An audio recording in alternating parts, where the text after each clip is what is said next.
right, Revelation Wellness community. Here we are with a guy on the podcast, and not just any guy. We are so excited today that we get to spend some time with John Eldredge. John, welcome to the podcast. Thanks, Alisa. I'm looking forward to chatting with you. And for those of you who have been under a rock for the last 20 years or however long it's been, I want to get a little backstory on you because I don't want to assume everyone knows who John Eldredge is, but he is the founder of Wild at Heart Ministries and author of how many books now?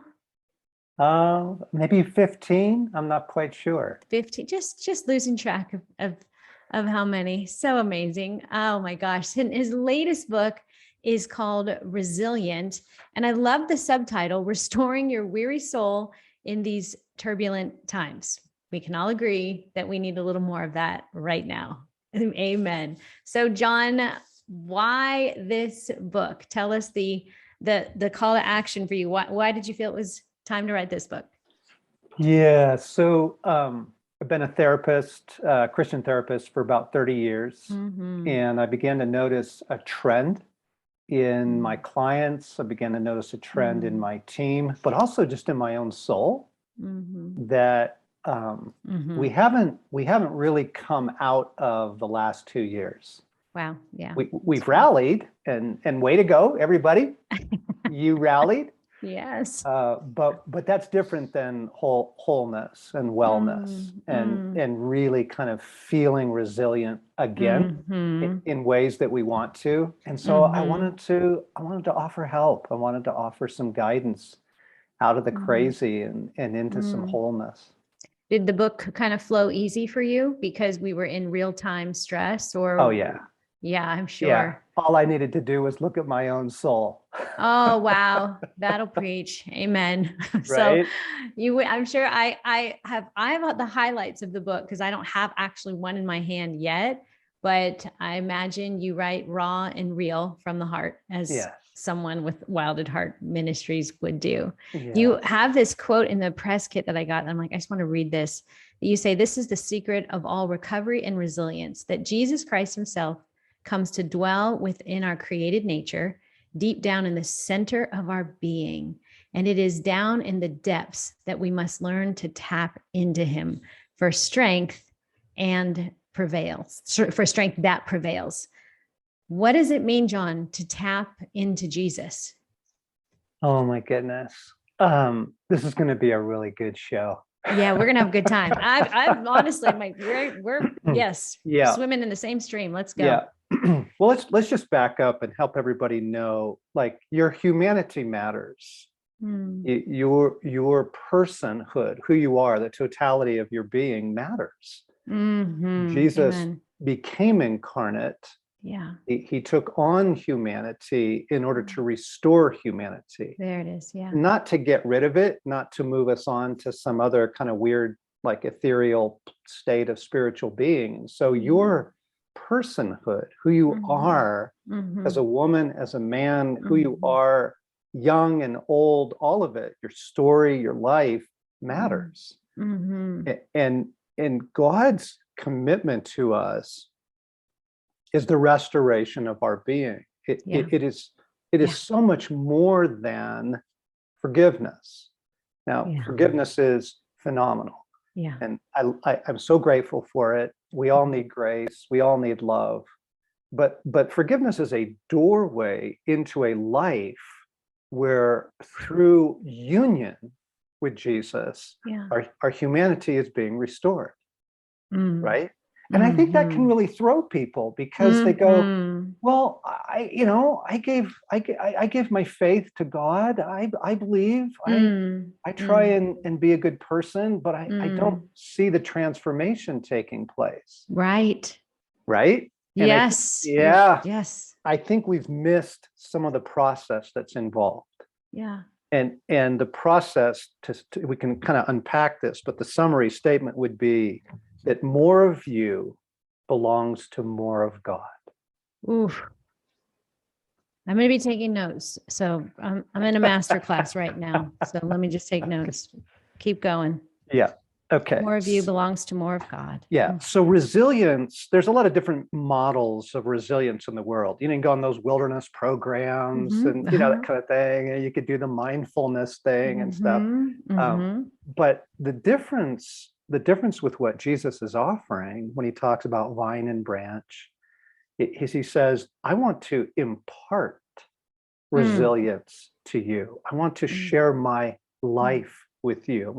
I want all that nourishes and strengthens me to nourish and strengthen you through our connection.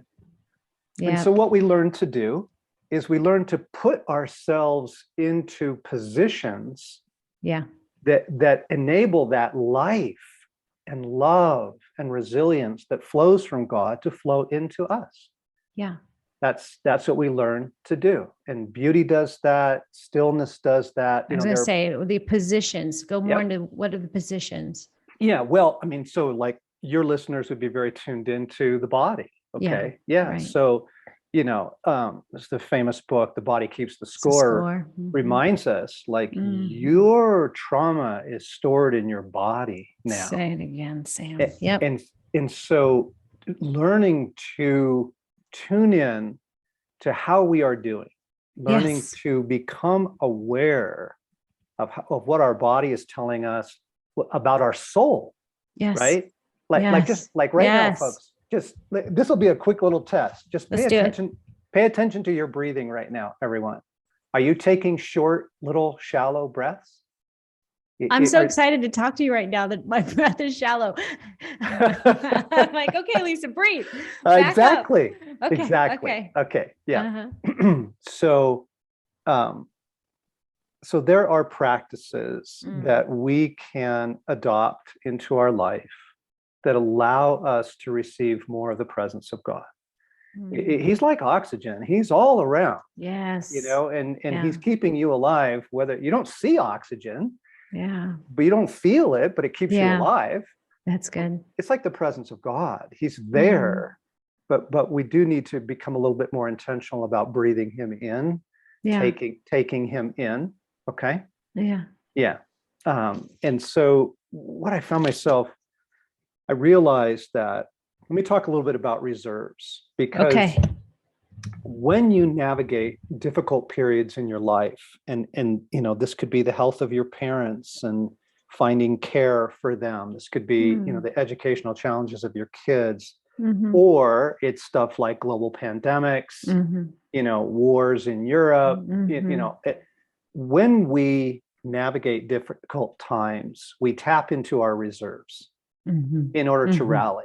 Okay. But at some point in your life, you have to replenish those reserves. Wow. Right. Okay. Right. Right. And everybody is pretty tapped out right now.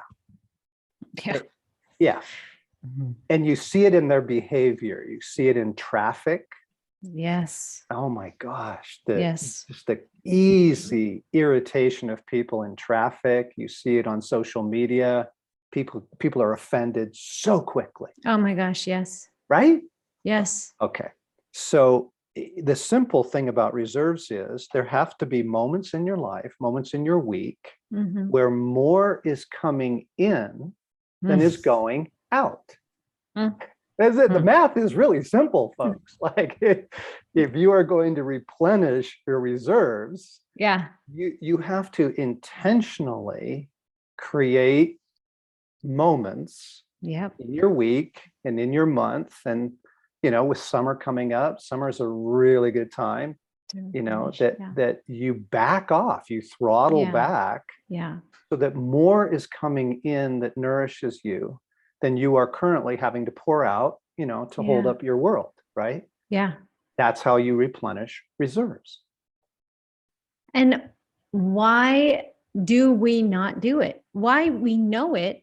I think people know I'm running on low. I'm not doing too well, but the resistance is like real. Yes. Oh, yes. Yeah. Part of it has to do with human nature, and part of it has to do with the world. So the world is in massive denial right now. The massive denial about the cost of the last 2 years on the human soul. right? Yeah. Everybody is saying, look, we're done. Like, I don't have to wear a mask anymore. My kids are back at school. So we're good, right? We get to go to movies. I can go out to dinner.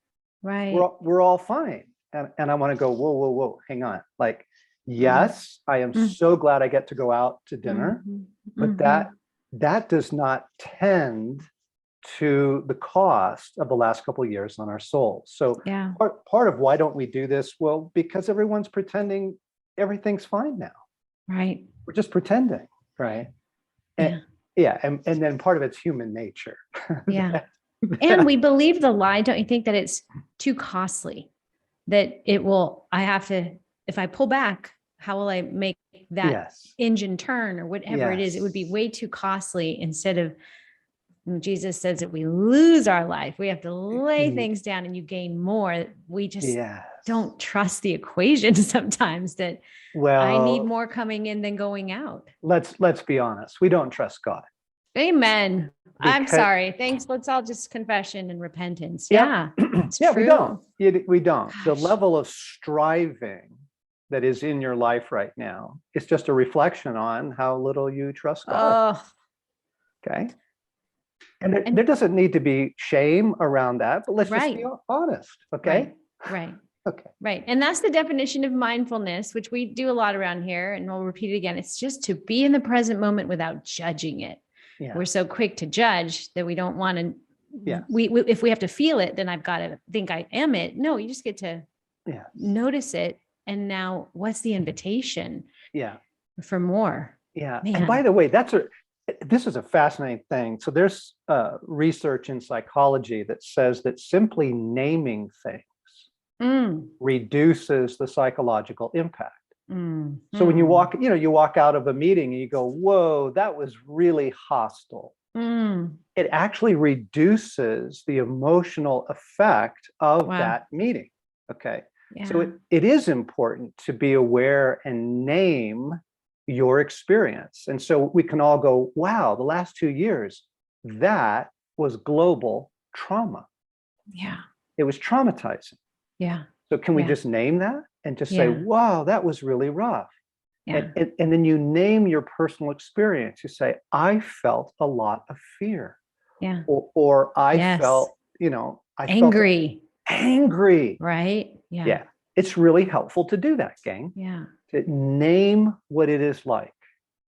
This is the basic work of good therapy. Someone's going to walk you through your trauma. Tell me what it was like. Right. Well, I felt really isolated. I felt mad. I felt an incredible need to go to these self-comforting behaviors. I wanted to eat. I wanted to drink. I wanted, you go, that's okay. That's okay. Just name that. Because we all just went through global trauma. And if we can do some soul care now, we can recover resilience. But you can't get there if you're pretending everything's fine. Right. Yeah. How do you feel about the rise of the need for counselors? I've read so many articles. I read one in the New York Times that just saying like the therapists are overwhelmed. They can't see all the patients. Let's talk about that. What is someone to do if they're not finding places to talk and name things?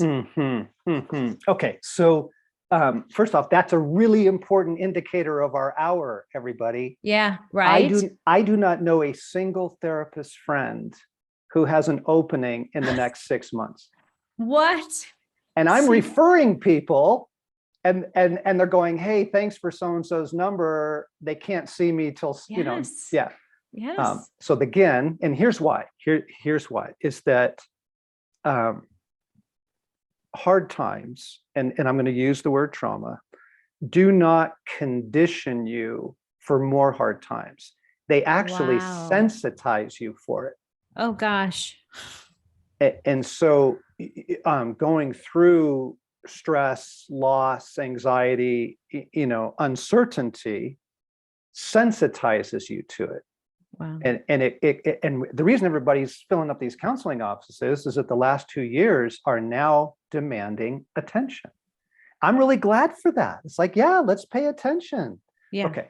So you can't get into a therapist. What do? I want to talk about Jesus. Yeah. Because the bottom line is, this is really good news, gang. The soul is healed through union with God. That's how it's healed. And so the more that we can bring our souls into union with Jesus, he can care for your soul. Jesus has done beautiful things in my life over the years without the presence of a therapist. Now, he's done really wonderful things with the presence of a therapist. Sure. Okay, so I'm all for it. I did a 1 week trauma thing last year for my own soul. Okay. Wow. But Jesus is able to care for your soul as you do things to come into union with him. So let me recommend a few things right now. Let's talk about the power of benevolent detachment. Okay. And I'm going to tell a funny story. Please. So I would come to Christ over the last couple of years in prayer, and my kids, my taxes, my dog, my just all the stuff you pray about, right? You're like, oh Jesus, what do I do with my mom? She's 91 and all that. And here's what he would say. He would say, John, give everyone and everything to me. And I'm like, oh, yeah, that's really good. Okay, thanks. What we were talking about was my 91-year-old mom. Literally, it went like this. And he would say, John, give everyone and everything to me. And he was teaching me the practice of benevolent detachment. And benevolent, because it's not cynicism, it's not anger, I'm not checking out, but in love, I need to release everything. Every day.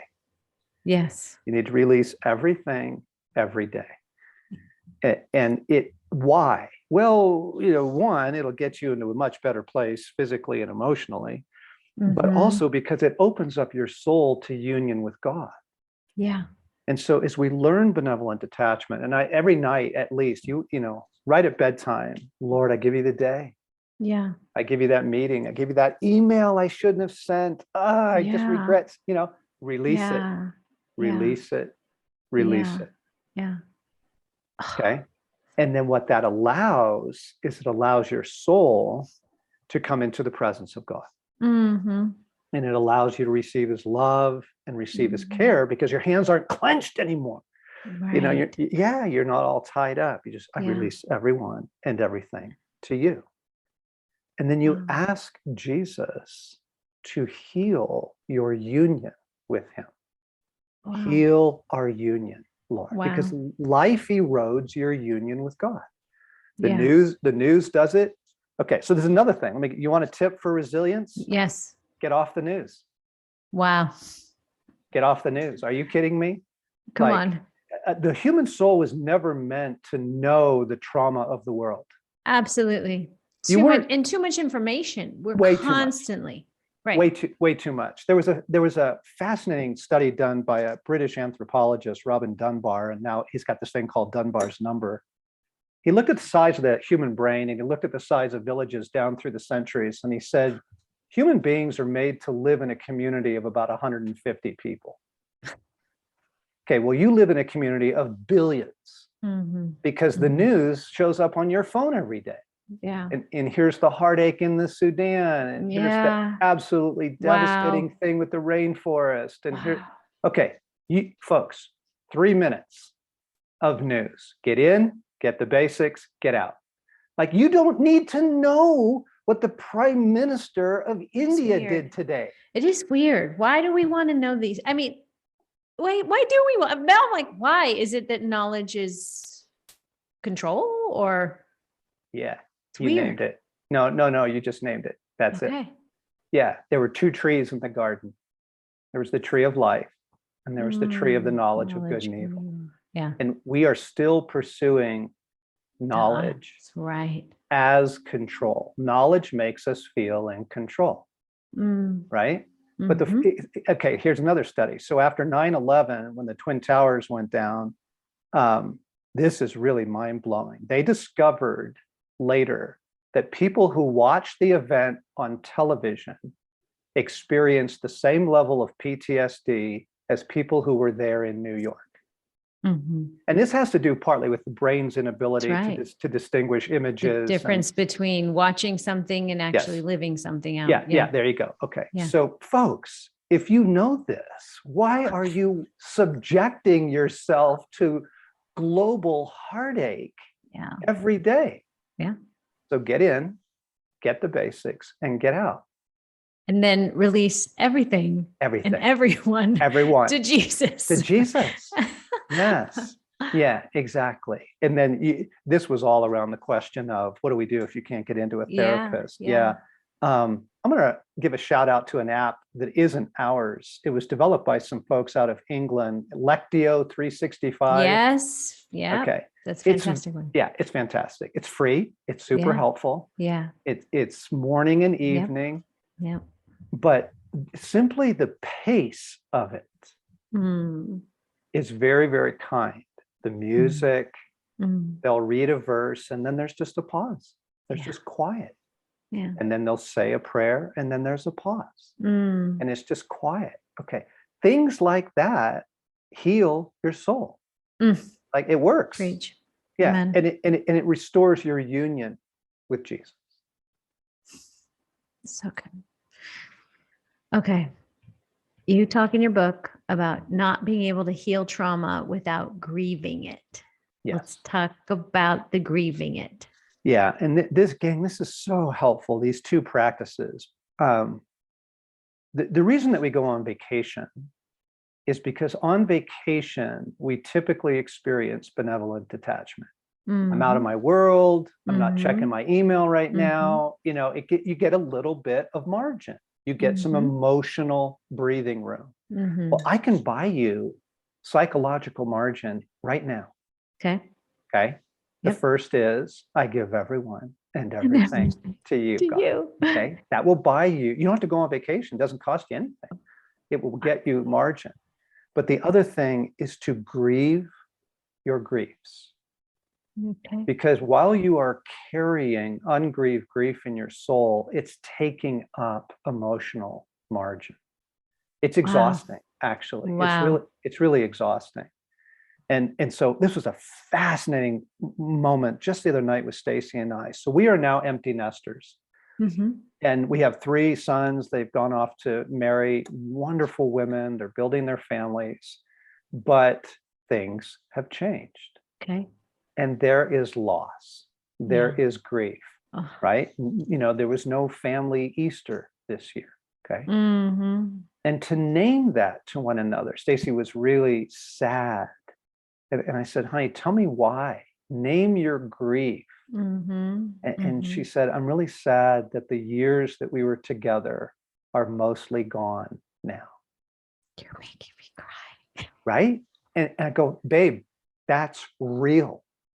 You are naming a real loss. And as you grieve that, your soul comes up for air because you've been holding it. Yeah. It's been in there. Yeah. But you have to name it and honor it and grieve it and say, I grieve this. I'm about to be an empty nester. So you just laid down that's coming. And I know I've got to make room for that space. But that the years that we are together are more behind us than present or future coming. Yeah. And to name that as loss instead of just pretending and going on. And this is what people do. It's very, very brutal. We just pretend and go on. Everything's fine. Right. Yeah. And we did it with the pandemic. We just pretending, hey, we're all back. Life's good now. And you go, no, that was very, very hard. And you have to imagine that's why we see this state of where people are in right now with violent crimes. I saw an article, violent crimes are up after the Brooklyn shooting, like a crazy amount of just the pain that is potentially all these things, grief that was never processed because often people have to make it through and survive. And we swing from one violent branch of destruction for ourselves or another to another. And it is so kind to say that we can come to Christ and give him everyone and everything and naming it. That's the two things I'm learning right now in your presence. This Yes. is so good. Yes. Because what we're after, what these things do, is they heal your union with Jesus. Mm-hmm. And as your union with Jesus is healed, then he can impart strength to you. Yeah. He can impart. This is Ephesians 3. I'm going to pull up my little Bible app here real quick. Let's do it. This is killer, folks. This is so helpful. Yes. So Paul prays this beautiful prayer in Ephesians chapter 3.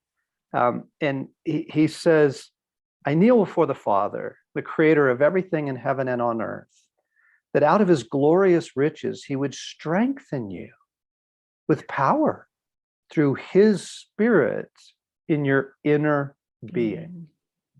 This is what I'm describing, that God wants to and is able to impart resilience to you as you come into union with him, as you practice union. And things like naming your griefs, grieving your griefs, allows your soul to come back to God. So good. Don't you think? I hear that. I'm like, this is why we make things about so many other things, which I'm always saying to our community, and they know as I'm saying, it's not about the fitness, not about the food and the diet and the exercise and the body. And if I get this right, whatever it is, we're just scattered about trying to find those solutions. When if we just heal the union with Jesus, all the other things will literally fall off. And the resilience is there to face the things that we know are coming or that we face. Yeah. So everybody, we're going to do a little exercise. So press your hands together like a classic prayer pose, right? Okay. Your palms are pressed together, your fingers are touching, right? Yes. Okay. Now intertwine your fingers. Like let your fingers come in and become intertwined. Okay. That's union. That's union. Palm to palm is closeness. That's intimacy. Oh my gosh. Intertwined is union. John, I'm stealing this from you. This is going on the road. I'll give you credit. This is what God wants with your soul. Yeah. Your soul is designed to function intertwined with the being of God. Yeah. There's no other way life works. I'm looking at my hands intertwined too. When you look at it intertwined, like I can't tell which finger's which. Isn't that fun? It's hard. I'm like, wait, I think this is that finger, but it kind of, it disappears into this clump of one. Yeah, that's good. Okay. Next question in my masterclass. Tell me about supernatural resilience and how that's different from this self-help that we see like in the wellness world. Yes. In all the places.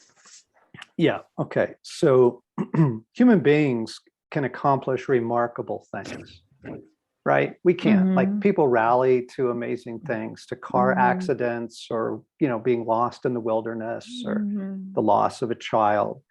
But there is a limit to what you can produce on yourself. And this isn't about being tough. This is about receiving the presence of God. That is a supernatural resilience, and it's an unending resource, gang. You can never run out of it. Because the thing you have to understand, we're all really embarrassed about this, so let's just name it. The human soul is porous. We leak. You experience the love of God one day, and the next day it's gone. Right? Yes, sir. Oh, yeah. You experience comfort or confidence one day, and 3 hours later, it's gone. Okay. Yep. Yeah. That's just human nature. Okay. Because you're a branch, you're not a vine. Oh, yeah. Yeah. And so you need a vine. You need a source of unending supernatural grace. So in John 7, Jesus says, if you come to me, rivers of living water will flow from your inmost being. Yes, sir. Okay, that's not something you produce. Yeah. That's not something that you buck up or suck up or rally to. That is something you receive. Okay, so you are meant to receive supernatural resilience from God. So beautiful. Love, provision, life, strength. You're meant for that. And you're Mm-hmm. porous. So you're going to need it every day. All the time. You're going to leak and it's going to be gone. Okay. Yeah. So that's why it's so important that Jesus says, stay in me, remain in me. So I'm going to give another, this is very practical things. How do you do that? That's what I was going to ask you. I want to know John Eldredge's practices for remaining saturated and not porous. Okay. Well, I'll give one very simple one right now. Okay. You love God for just like 2 minutes. I love that. Just take 2 minutes and just say, Jesus, I love you. I love you. Yeah. I love you. True. People don't do this. So true. It's very simple. 2 minutes. You're driving in your car. Turn off, whatever you're listening to, and just go, Jesus, I love you. I love you. Thank you for the sunlight. I love the sunlight. Thank you for this day. I love you, Lord. Thank you for your goodness. Just love God. Yeah. Why? Because the soul, in a traumatizing world, the soul clenches up. It closes in like a flower at night. You know how flowers will do that when it gets cold, they'll curl in. But then when the sun comes back out, they open up. Yeah. As you love God, like intentionally, purposely, I am choosing right now to love God. Your soul opens up to him. Yeah. And it allows him to come to you. Yeah. It's a very simple practice. So simple. And it's true. Just in you doing those words, my soul is stirred to right? Deep calling to deep. Yes, exactly. So every day you just love God. Yeah. Love God. Do you rhythms of your day? Do you carve in time or what is, how do you? Yeah. Okay. I will tell you the rhythms of my day, but I'll tell you the why first. Okay. Here's the mistake we all make. How do I fit God into a busy life? Okay. That's the fundamental mistake. Because the question is, I need to start with God and see what else fits. Yeah. Put the life around God. Yeah. Yes. Right. And so people are going, just tell me, how do I squeeze a little bit of this into my life? And I'm going to say, sweetheart, it's probably not going to go well. Right? You have to get rid of the crazy. And so there is a rhythm of life. There is a way of life. And this has been known to the saints all down through the ages. Okay. So I'll walk you through an example. Yes. So in the morning, when my eyes open, the first thing I say is Jesus. Jesus. Jesus. And I just start repeating, just Jesus.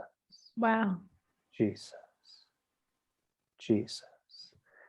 Why? Well, because it's doing all kinds of things. It's like part of it's like, oh no, Lord, here comes the day. Here, Jesus. Jesus. Yes, Jesus. Exactly. Right. Yeah. Yeah. And part of it is this. Part of it is Jesus within me. This is what I'm praying. Jesus in me, live this day. Yeah. Jesus in me, live this day. Okay. And then when I get up, I do not look at my phone. Yeah. I do not look at email until I have had a cup of tea and said my prayers. Okay. Because that way you're not getting sucked into the matrix first thing. Yep. Okay. So my phone's not in my bedroom. Yep. And I don't pick it up until I have first given my attention to God. And I'll use different things for that. Okay. But that's the rhythm, right? And it's only after I have given God my attention and received him and our union together that I even begin to look at email and the news and that sort of thing. Now, when I look at the news, I only do it for 3 minutes. And then that's it.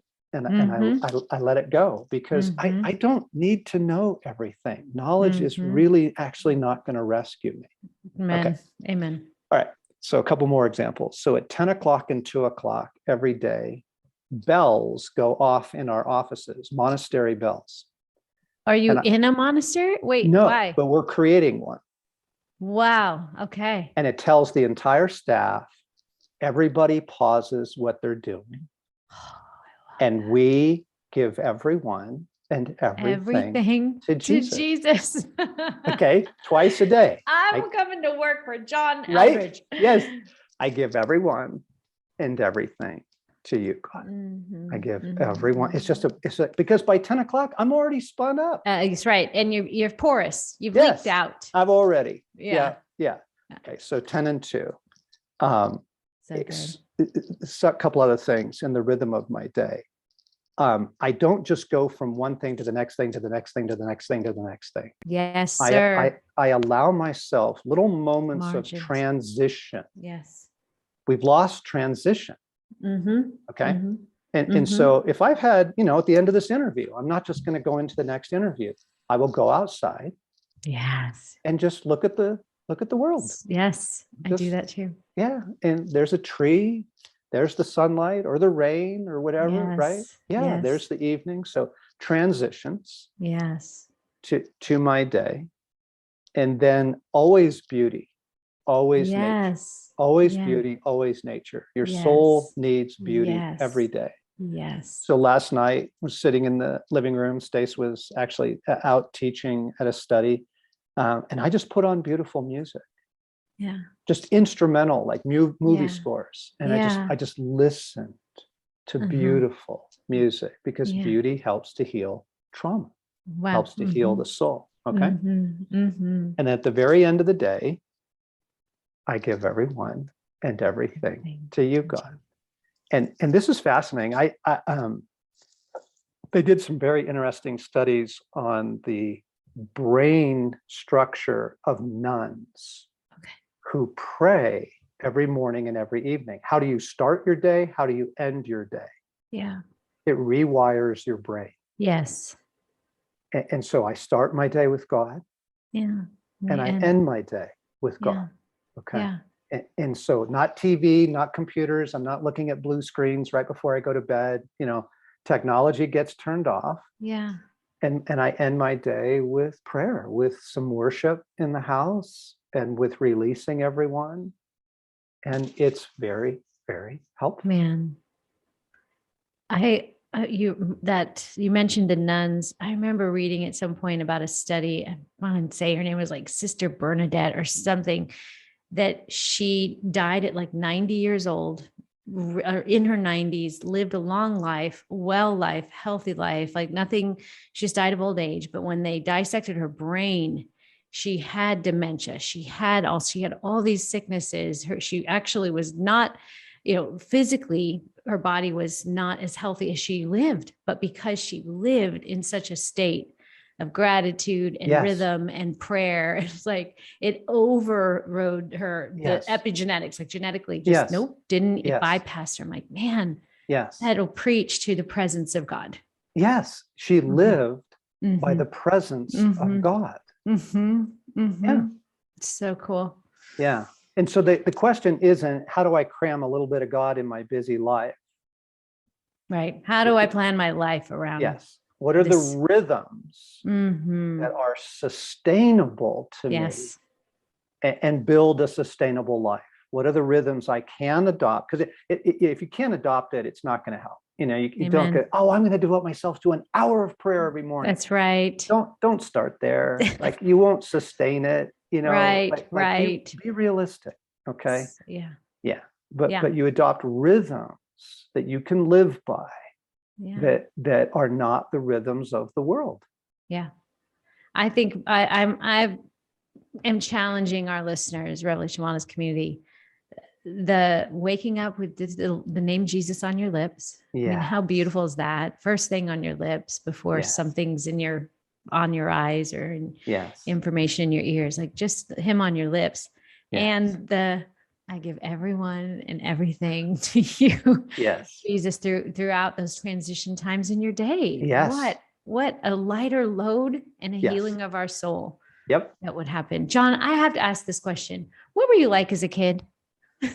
Like, what were you like? I want to know, like, were you, yeah, like, was this always in you? Were you this type of a, No. I grew up in an alcoholic home. I had a completely unattached mother. So I was not an attached child.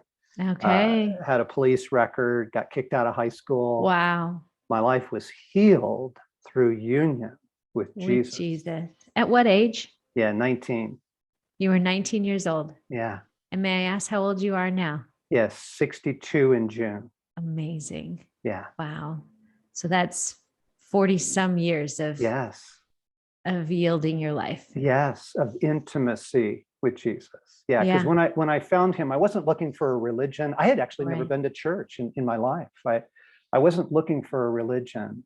I needed God. Yeah. And I want life with him. I want his playfulness. I want his joy. Yes. Yeah. And life is way more fun and adventuresome when you have the awareness of a living God who wants to be with you and have, communion with you all day. Like what a wonderful world it really is. But we're porous. Yep, we are. We leak. Yeah. Okay. I could sit here and listen for so much time. And honestly, I didn't even ask these questions. I just don't even know. But we know that the book is good, everyone. It's called Resilient, Restoring Your Weary Soul in These Turbulent Times. So I know you listened today. All the things are in this book and then some to heal our souls, And so if you're like, well, I don't have a therapist and this, that, just get the book, get with Jesus, get the word, and you are loved. You are loved. We love you. Thank you for being here. John, before you go, I asked these 3 ridiculous rapid fire questions. So here we go. You ready? Yep. Coffee, tea, or kombucha? What's your go-to? Oh, I love kombucha. You do too? What, do you make your own or you purchase? My daughter-in-law makes it, but mostly it's purchase. Yeah. I'm not coffee, tea. I mean, I do it sometimes, but kombucha, I have to. Yeah, I'm a big green tea guy. Yeah, I will cold brew green tea overnight, and then I'll have that in the morning. Yeah. Favorite way to move your body? I used to be a runner. I'm a walker now. Because I want to take in beauty. I want to, and if I'm moving too fast, I can't. You miss it. Yeah. But I will tell you, my new little addiction is I got a rowing machine. Oh, you did? Fantastic. I love it. Yeah. I love it. And that's because we raft a lot in the summer. Oh, perfect. And row, through whitewater and stuff. So I want to be in shape for that. But I love it. I love moving my body like that. And Wild at Heart, I'm kind of sidebarring a second. That's still going. These are like, you take people into the wild, correct? Yeah, we do wilderness retreats. We don't do wilderness expeditions. We do retreats for men and retreats for women. Yeah. Is that where you're rowing and stuff like that? No. That's just fun. That's my playtime. You going out and having fun. Yeah. All right. You are revving, John Eldredge. You're active lifestyle. I love it. And last question, hilarious. I don't know how guys answer this one. Your favorite brand of activewear clothing? Go.